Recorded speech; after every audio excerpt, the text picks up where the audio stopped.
Okay, good morning, everyone. As usual, can you put your question on the chat so we can start? How'd the homework go? Chris, number 19. Okay, we can do that. Any other questions? All right, so we start with Chris's question and then we proceed. So let's look at number 19. Let's see what is it about. 19.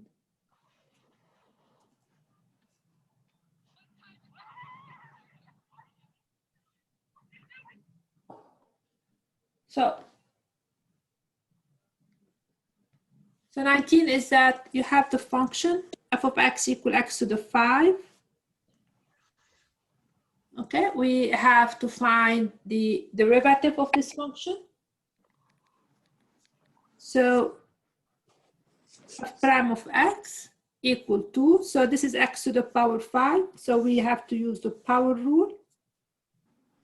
F of x equal, if f is x to the n, then the derivative is n x to the n minus 1. So if f of x equal x to the 5, so my n here is 5, so that's the n. So this will give me the n, which is the 5, times x to the n minus 1, which is x to the power 4. Okay. Right, so we look at number 85 now. Okay, what's 85 about? So the limit as h goes to 9 of the square root of 9 plus h minus the square root of 9 divided by h. Okay.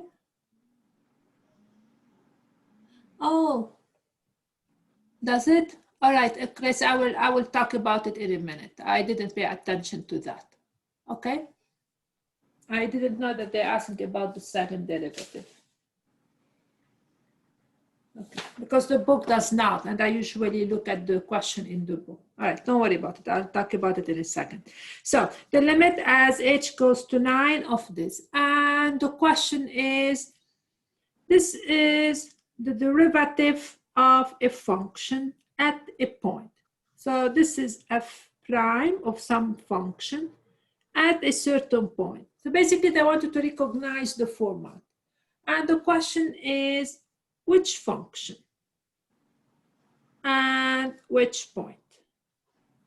That's really the idea here. So they give you the limit, and this is the derivative. Which function it's derivative and which point, when we compute the derivative at that point, we should, that's the definition. What is the function? What is the function? So I will put the definition of the derivative at a point, and then we just have to match what would be a good, so the derivative at the point is the limit as h goes to 0 of f of a plus h minus f of a over h. That's the derivative at a point. So which function here? Let's make the analogy. What is f? A is 9, okay. That's definitely a good start. A is 9, but what is the function now? What is f of x?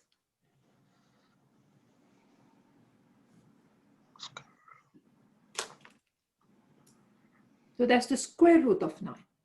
That's the square root of 9 plus h. The function is the square root of x.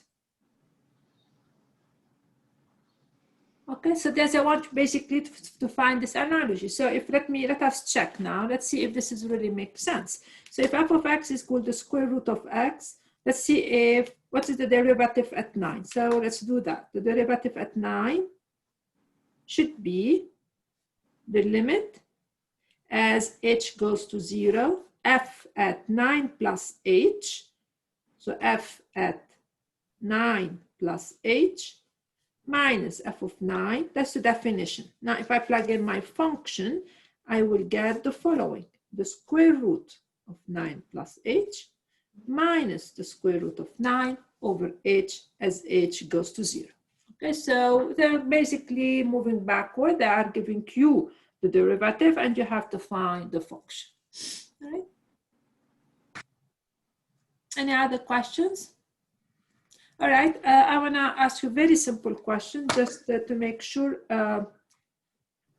you know how to differentiate. I mean, we're going to learn a lot, but at least the basics. And then I go to Chris's question about the second derivative.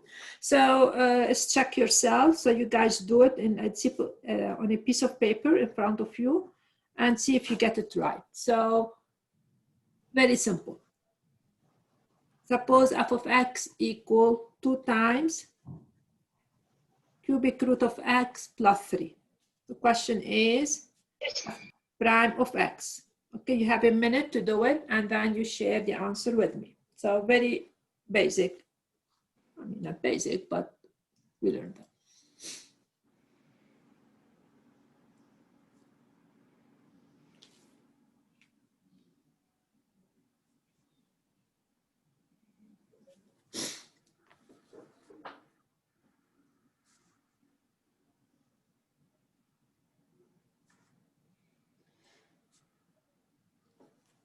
So every one of you do it.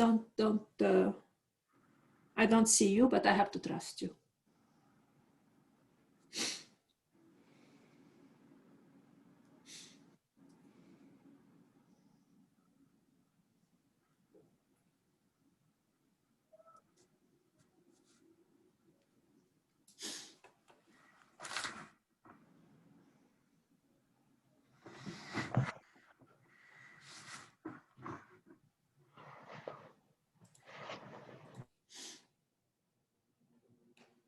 Okay, who's ready?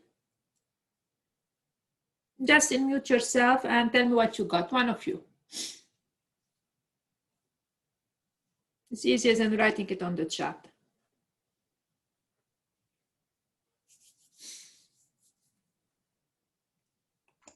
I put 2 over 3 times x to 2/3. Plus 0, right? Plus 0. Yeah, yeah. Is she right?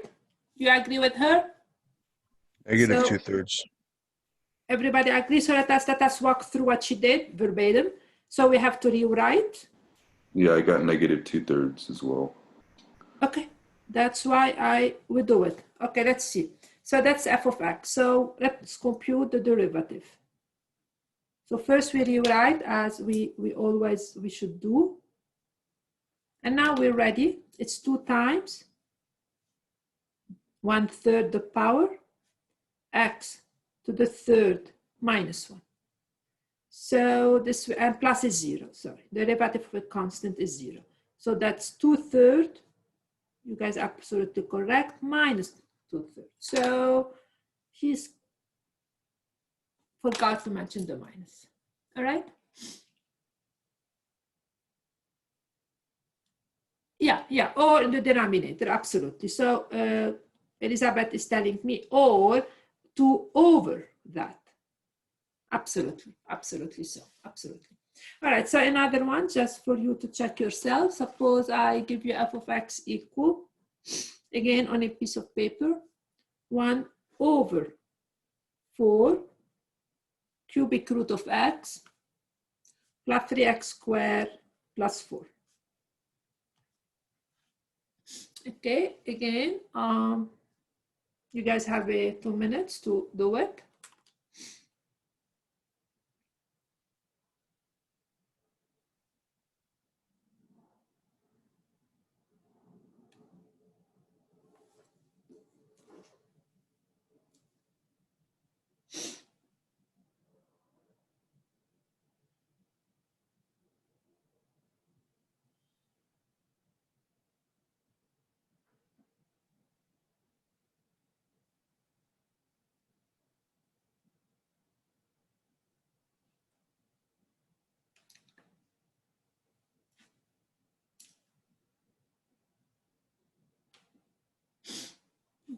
Who's ready?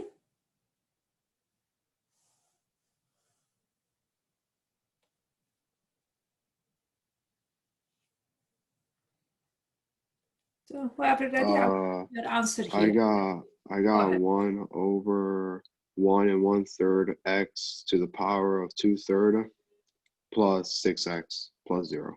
Okay, I understood the 6x exactly. I understood this. You have to tell me here. Repeat this. 1 over 1 1/3. Put a 1 in front of that. Yes. X to the 2/3 power. And what happened to 4? Okay, sorry about that. Yeah, I must have did something wrong.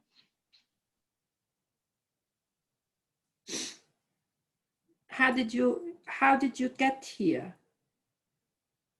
I did. How did you go ahead. I turned the third root power of x. I forgot what it's called. I turned that to 1/3 times x to the power of 1/3 minus 1, and then I did 1/3 times 4, and I got 1 1/3. Oh, never use 1 1/3. Never. Oh. Okay, never. No mixed fraction. All right? We're in calculus now. We don't use mixed fraction anymore. Okay, so that's why. So this should be 4 1/3. Oh, no, 1 1/3. 1 1/3. That's what you meant. Okay, no mixed fraction. Are you with me? None. No fixed fraction in calculus. We use just fraction. So I don't know. I'm having trouble with it. I'm having trouble with it. Anybody else? And I know what you did. I think I know what you did. I think what you did is you took the derivative of the denominator, right?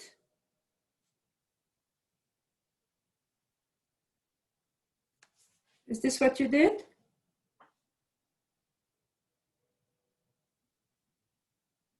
Okay, let's not worry about it.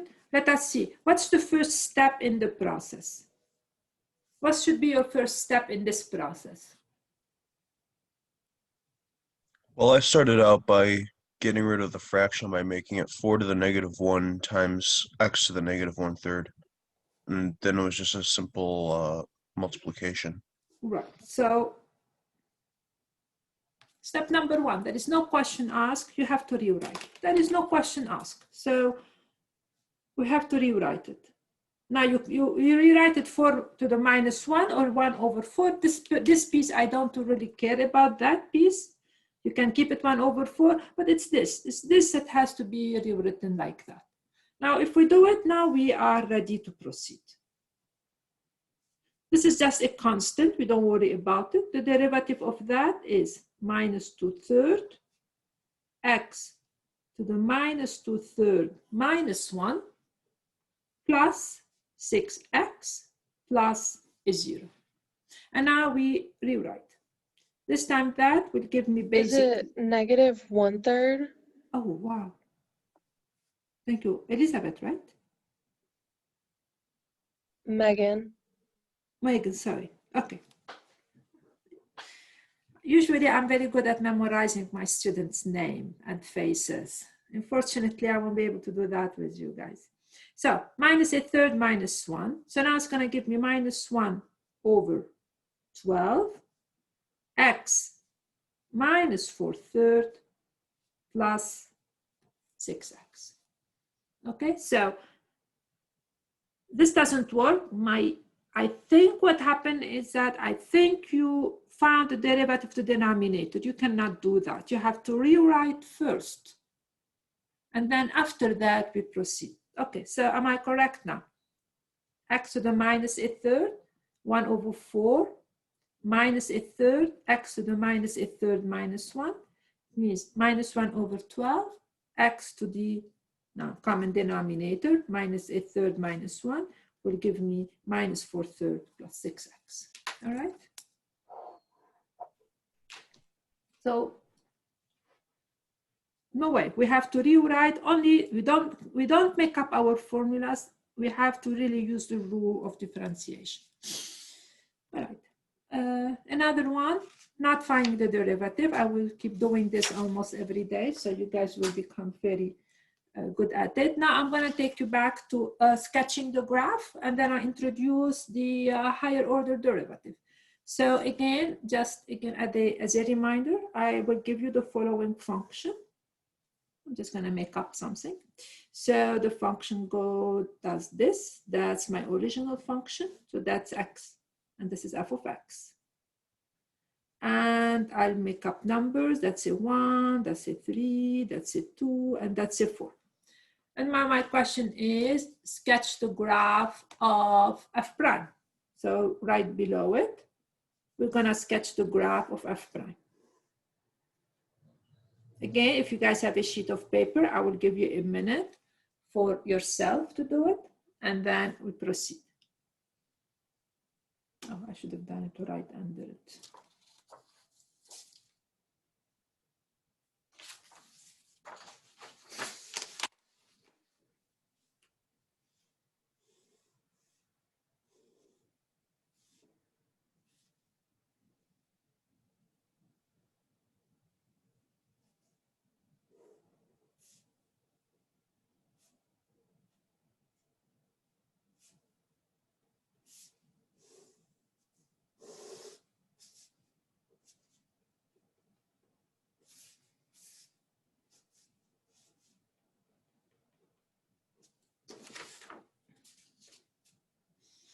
Okay.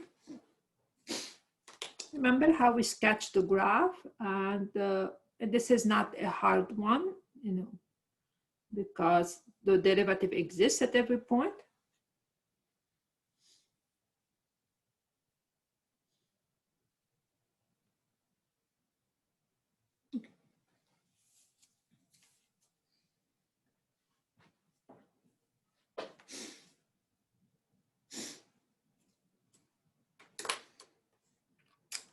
Okay, are we ready? Okay, somebody in mute and share with us what they did. Where did you guys start, and intuitively what's really going on?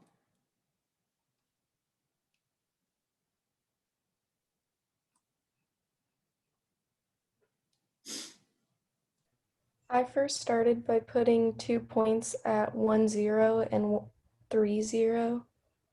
These are derivative zeros, absolutely so. So this is here, and this is here. The derivative is 0. Okay, now up to here, what's happening to the derivative? I mean, we just draw slopes and see what's happening. What do I mean happening? Is it positive, negative? That's really what I'm saying. Go ahead. So up to 1, what type of derivative we have? Positive? Yes, and is it getting more positive or less positive? I mean, is it heading towards 0 or not? And that's really important. Positive, it means the values are here. And it's getting less positive, heading towards 0. That's how it's going to look like. And then after that, it seems to be getting negative. And is it getting, now this is the tricky part. What's really happening here? Is it getting more negative, less negative, or what is doing? What is doing between 1 and 3?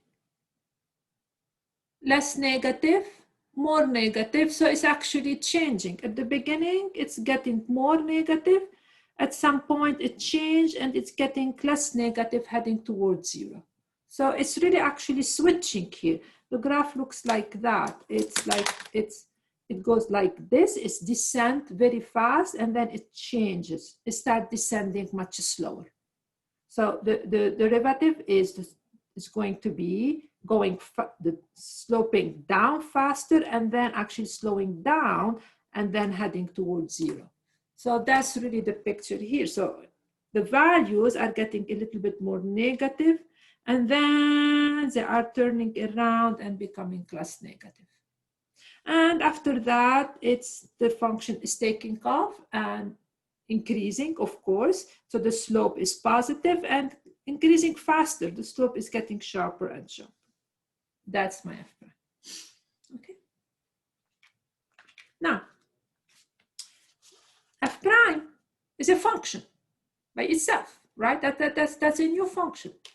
So it's changing the slope. Now I forgot about f. Now I'm thinking of f prime as my new function. And this function is changing. So it has its own derivative in the sense that the slope on this function are changing. So we can talk about now the derivative of f prime. So that's a whole new function. So I can talk about the derivative of the derivative. So now f prime is my function and I can find its own derivative. And that's what we're gonna call the second derivative. And we're gonna denote it by f double prime. Okay, so that's what the second derivative is. So I have a function, it's have its own derivative. The derivative itself, that's a new function. So it's changing. The slope of f prime is changing. So we can talk about the derivative of the derivative, which is the second derivative. And now we can sketch its graph. So let us sketch the graph of the second derivative. That's what we talk about higher order derivative. So the graph, as we did in the previous one, this is gonna help me out because that's when this is the slope of the derivative is 0. So this will give me 0 up here. So that's my second derivative. And then before it's negative and it's getting less and less negative. So it's going down fast and then slower, heading towards 0. So it's negative. So I'm right here. It's negative. Getting less negative, and then it's positive and getting less positive. Now it's curving, not curving. That's beyond what I know. That's really beyond what I know. I don't know. Very good. Now, the second derivative is a function by itself. So again, the slope here changes. So now we can talk about the derivative of the second derivative. So now I have the second derivative, that's a new function. And then I can talk about the second, and that's called the third derivative. And that's what we mean by higher order derivative, is the derivative of the derivative. Okay, so now let us sketch this one. Okay, this seems to be positive increasing, positive increasing, positive increasing. So it's always positive and seems to be increasing, positive increasing. It's something like that. If it was a straight line, of course, then it's a constant. But we don't know. It may curve. So that's the idea. All right, so that's the idea of a higher order derivative. Now let us write them in a more formal way. Okay, questions? Okay. And in physics, they have a meaning. We know if this is a position, this is going to be the velocity, and this will be that we will explain that later. That will be the acceleration. So in physics, up to the second derivative, the meaning is actually has a lot to do with physics. So now let us formalize higher order derivative, the notation, and small problem. So higher order derivative.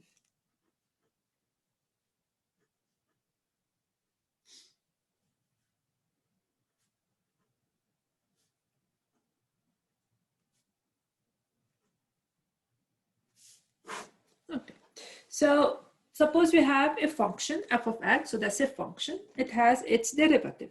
The derivative itself is a function, so we can differentiate it. So the derivative f double prime of x means you have a function f, its derivative. It's the derivative of the derivative. So that's f double prime.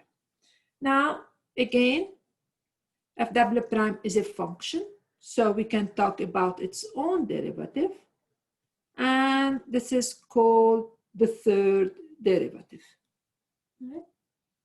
Now, the third derivative is a function, of course, and we can talk about its own derivative. Let me write it here. So this is the third derivative is a function. We talk about its own derivative. But now I cannot keep putting those prime. It's confusing. So we're going to put it f parenthesis 4x, which means the fourth derivative. Now that we established a meaningful notation, the fifth derivative is the derivative of the fourth derivative, and so on and so forth. In this class, we will work more with the first and the second. In Calculus 2, those will be brought up more. All right, so that's the higher order derivative. Now, what's the notation? Let me take you back a little bit to the notation for derivative. So if y is a function of x, we had two notation, f prime, y prime, and then dy dx. Let's remind us that we're taking change of y over change of x when the change of x goes to 0. Or sometimes you write d dx of the function f. Okay, that's for derivative. So what's correspond to this notation for the second derivative? And if you remember, this has a name, and this is Leibniz notation. So Leibniz was a mathematician who had a lot to do with basically discovering calculus the way we know it. Now, so what's going to be the notation for the second derivative? Well, let's be motivated. So what's the second derivative of or f double prime? It's the derivative with respect to x of f prime. It means the derivative with respect to x of dy dx. Because it's the derivative, so this is y prime using this notation, so it's d dx of that. So of course we're not going to keep it like this, so let's see what the notation become, and that's the notation. Those are notation. We have to understand, at least know where they came from intuitively. dd, so the idea is to write this d square y, that's how the notation works. dx, we write this dx square. Okay, so that's pure notation that we have to accept. Or we can write this as d square dx square of f of x. And this notation is very much used, so we have really to know. So what would be the third derivative? The third derivative is the derivative with respect to x of the second. So now I use this notation. And this is going to give me, so that's where it's coming from, dd. So that's how people came up with those over dx cubed. And so on and so forth. So that's really the pattern of the derivative. So let's take a very straightforward example. And let us see. So if I go back to number 19, that it was on my lab. So let us say f of x equal x to the power 5. And let us see, the question is, let us see the fourth derivative. Okay, so it means you have to go through the list. So the first derivative is 5x4. The second, so just keep going. It's 5 times 4 x cubed, 20x cubed. And then the third, 60x squared. And finally, the fourth was going to be 120x. And of course, we can talk about the fifth, which is in this case is going to be 120, and the sixth, which is going to be 0. That's it. Okay, so that's the higher order derivative of this function. All right. Any questions? So now we're going to move to section 3.4. So those sections are actually nothing but formulas that we have to learn and then we can start application of those ideas. But now we have to get the formulas going. Right. So today we have functions and what we know so far. So now section 3.4. Okay. So far, we know that if you have two functions, f of x and g of x, and we add them, which is how we build function, so their derivative is f prime plus g prime. So we saw that. And we saw that if you have a function and you scale it, the effect on the derivative is scaling the derivative by the same scalar c. Okay. And now, how else can we build functions? So let us say I know if I take x squared, I know the derivative. E to the x, I know the derivative. Now the question is, what if I multiply them? I'm going to create a whole new function. And what's the derivative of this new function? So the first rule we're going to study is what we call the product rule. So those are rules you just memorize. I mean, pure and simple. So the product rule tells me the following.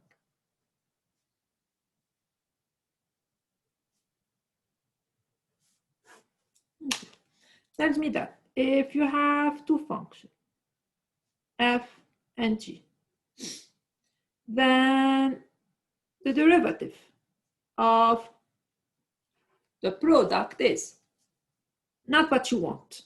Absolutely.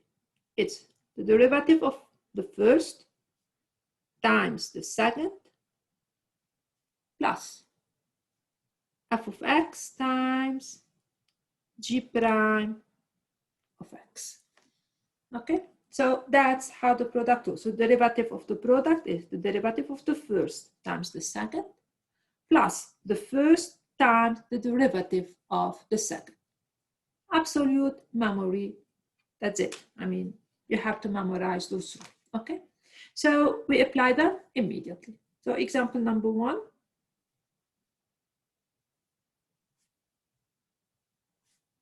Okay. I'll give you a function. Suppose I tell you let f of x equal. Very simple one. X times e to the x. And the question is find f prime of x. Okay. So in this, we have first to recognize what it is. So first we recognize that's the product of two functions. So we have to recognize the pattern by now. X is not a constant, x is a variable, and e to the x, of course, is a function. So this is the product. So we're going to use the product rule verbatim. Okay, so let's remember what the product rule tells me. So the product rule tells me that the derivative is the derivative of the first.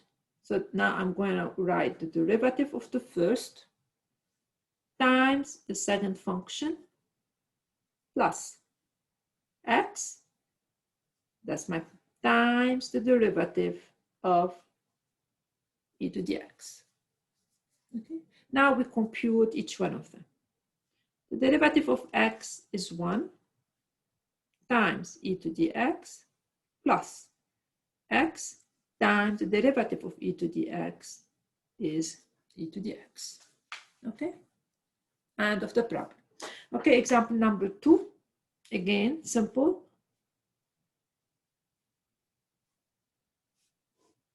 Suppose I take f of x to be, now I'm going to always put e to the x because we don't know a lot of functions yet. So e to the x is my best example for the product rule at this stage. So I'm going to give you f x equals square root of x times e to the x. And the question is, find again the derivative. Okay, so that's the product. Okay, and we have to use the product rule. Okay, let's do it. What does the product rule tells me? Okay, we write it derivative of the first times e to the x, the derivative of e to the x. Okay, the rest is, okay, square root of x. All right, I didn't prepare it. I should have prepared it here, so that's my mistake. So I'm going to write an extra line because I did not prepare it from the beginning. Derivative of this is e to the x. And now that I prepared my function, it's a half x to the half minus 1 e to the x plus square root of x e to the x. Basically, we're done. If you want to be a little bit neater, I would rewrite this as 1 over 2 root x e to the x plus that. Okay.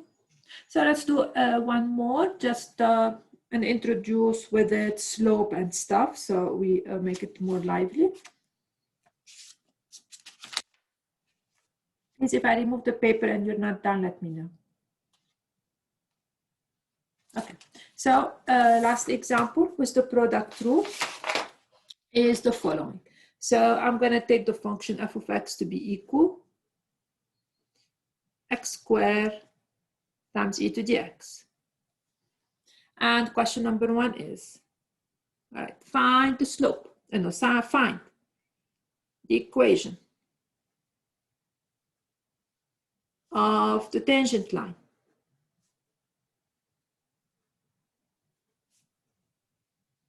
to the graph of f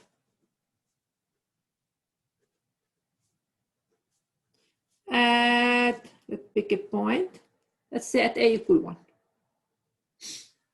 Okay, so let's do that. So I need the equation of the tangent line. I forgot to graph the function, so, but the function has to be something here. Okay, we'll graph it as we're moving on, if we can. So let us find the equation of the tangent line. Very good. So to find the equation of the tangent line, that's whatever at 1. So this is my 1. I need, let's assume this is the function. I don't know how it looked like exactly. I need the slope. So I need the derivative, and then I need to evaluate it at 1. So we need f prime. Okay, so that's my product now, two functions. So the derivative is the derivative of the first times e to the x plus x squared, the derivative of e to the x. And this will give me 2x e to the x plus x squared e to the x. Okay. So now I need the tangent line. I need the slope. The slope is whatever your derivative is, we evaluate it at 1. So I'm going to plug in 1 for x. It's going to give me 2e plus x is 1 plus e. So this is 3e. Don't be afraid of e. Never be afraid of e. E, it is here to stay. Now I need a point. The point is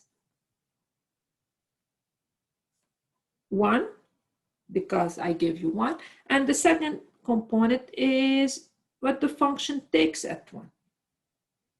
And what the function takes at 1, my function is x squared ex, so the function will take the value e at 1. So now the equation of my tangent line becomes y minus e equal 3ex minus 1.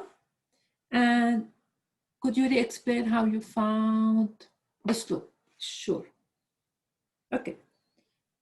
The slope is, you compute the derivative, and then if I want the tangent at a equal to 1, I need to evaluate the derivative at 1. So I found the derivative in general.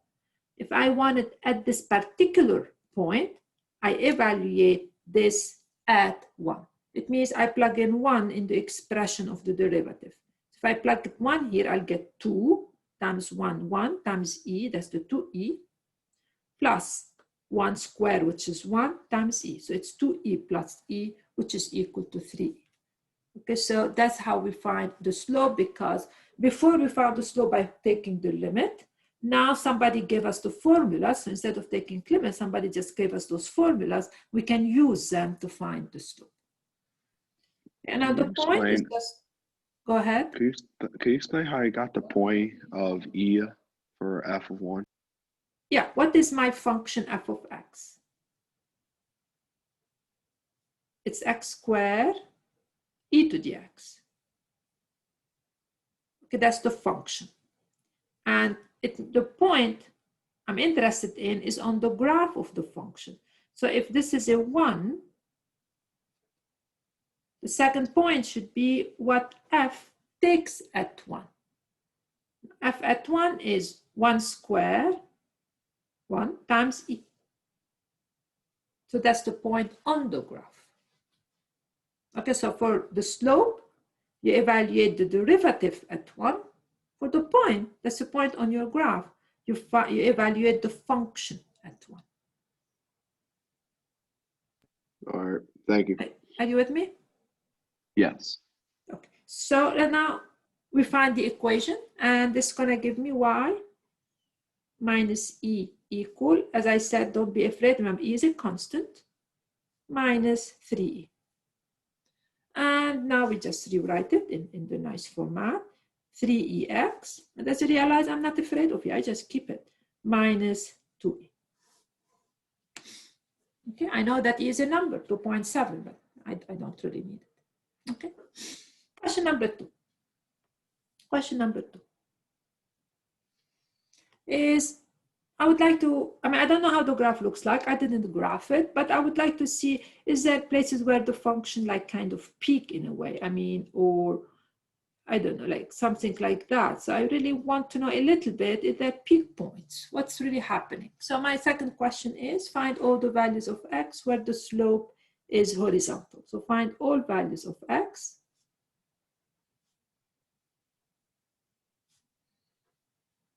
where the slope is horizontal of the tangent line, sorry, my apology, where the tangent line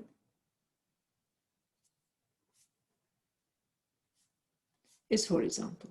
So I am after finding out really when we have those peaks, those are the points. They're very important, where the function has a maximum or a minimum. Right, so here we have to set the derivative equal to 0 because that's the slope, and solve for x. Because this will give me the slope of the tangent line. And we're going to set the slope equal to 0. All right, so let's do that.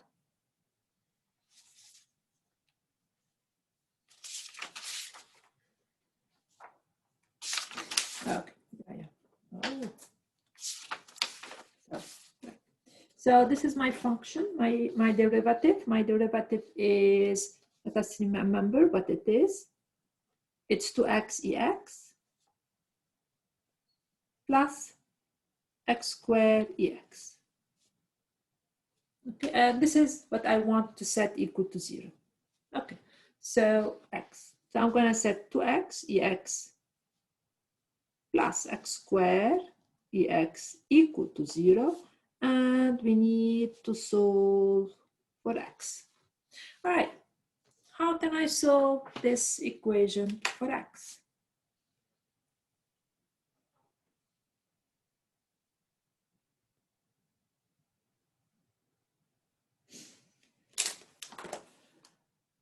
Quadratic formula.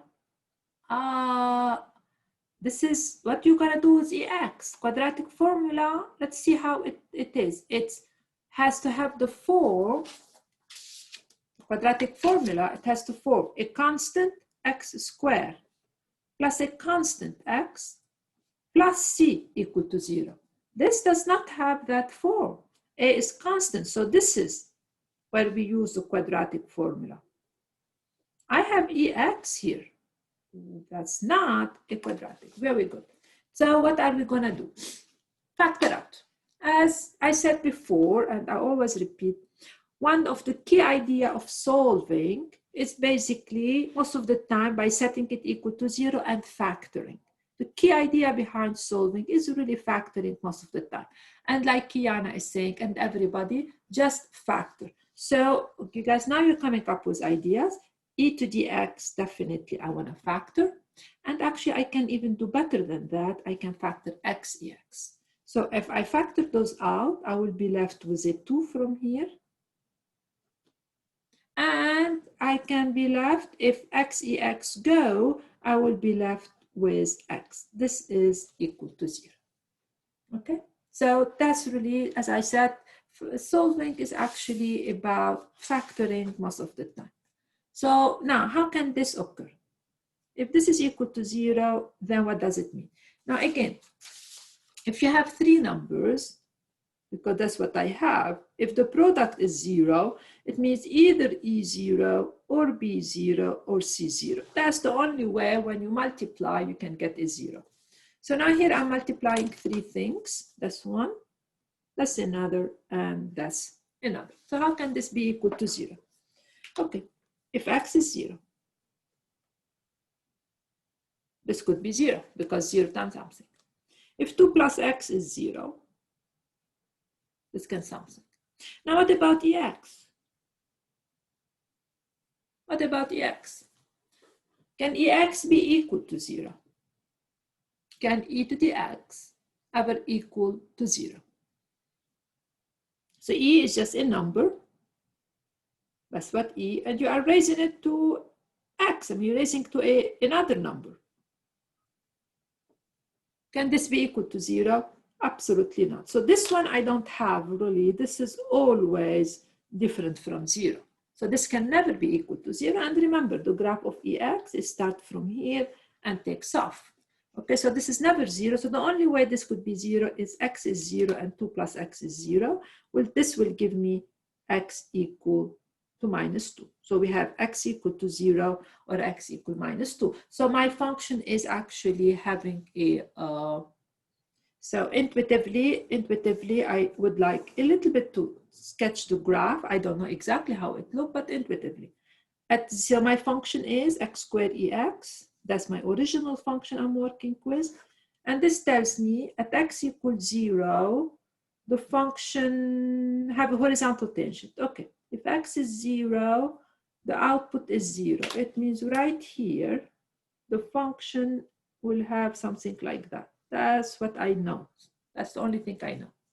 And this tells me that at minus 2,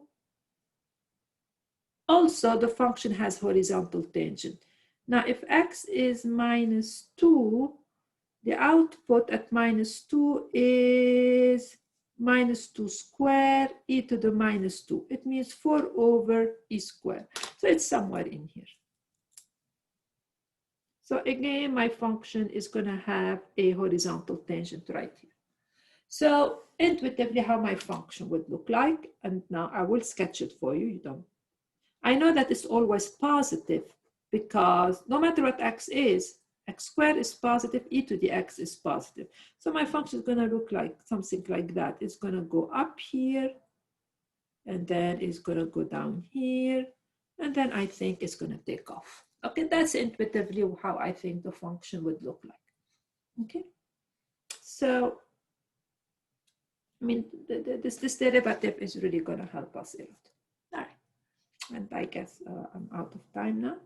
Okay, so tomorrow what we are going to be doing is, so this is if you multiply, tomorrow we are going to take, we create functions. As I said, we're always creating functions.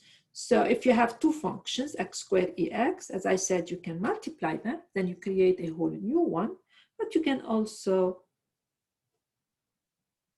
divide them. And that's a whole new function. And the question tomorrow, which is going to be again another rule, which will be the quotient rule. What do we do when we divide two function by itself? All right. Okay, I stop because I don't want to do this also today. And tomorrow, you guys, as usual, you have your quiz. And your quiz tomorrow, we'll cover quite a bit. So first, your quiz will cover first how to find f prime using the definition. So f prime using definition. It means the limit. So don't forget, you will be asked tomorrow about the definition. Second, if I give you f, you have to sketch f prime. Should be able to sketch the derivative. And you should be able also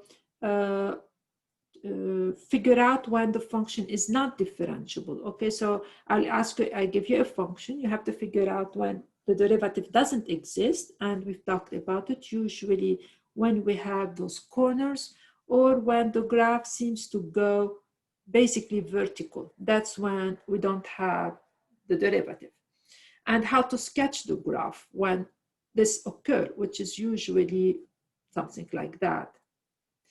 And then definitely you're going to have the rules, so power rule, and then how to find the derivative of a sum and a product, those two. And then in the mix, you will have equation of tangent line, when the slope is horizontal, when the slope is half, and so on and so forth. Okay.